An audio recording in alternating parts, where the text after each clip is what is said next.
Well, greetings to you. Just a shorty this time on Ukraine.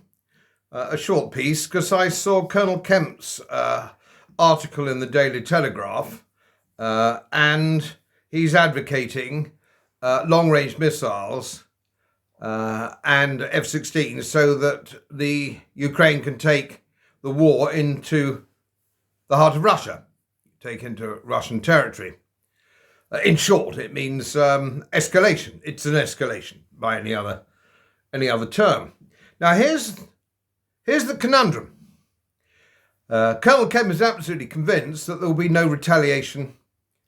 I don't know where he gets his information from. I'm not sure. But I know there is enormous pressure on Putin at the moment from his senior command to take a more aggressive view.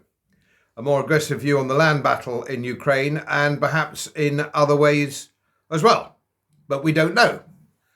Now, will the Russian Federation take the view that a long-range missile fired by Ukraine has nothing to do with Washington or London?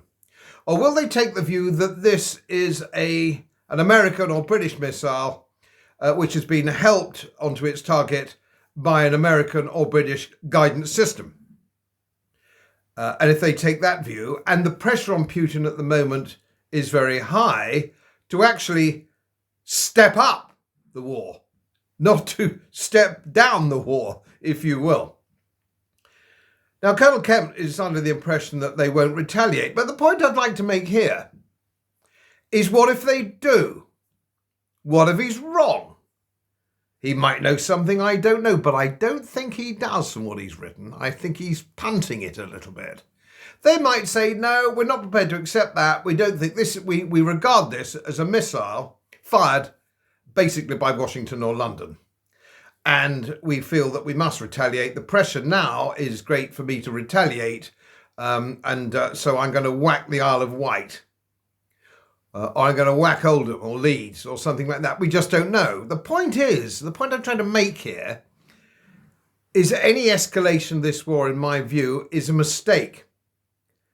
Now, my area of expertise on which I have been published and which I lecture is the Great War. So I'm a Great War. But however, this is a war in Ukraine of attrition. It's a war of attrition, as was the 1914-18 show. And I think now most historians look back on 1914 and say, how the hell did that happen? How did we let that happen? How do we let it escalate from an argument between Austria and Serbia into the death of millions and millions of people? And I think if we're not careful, history might look back, if things don't turn out well, and say there was a Colonel Kemp.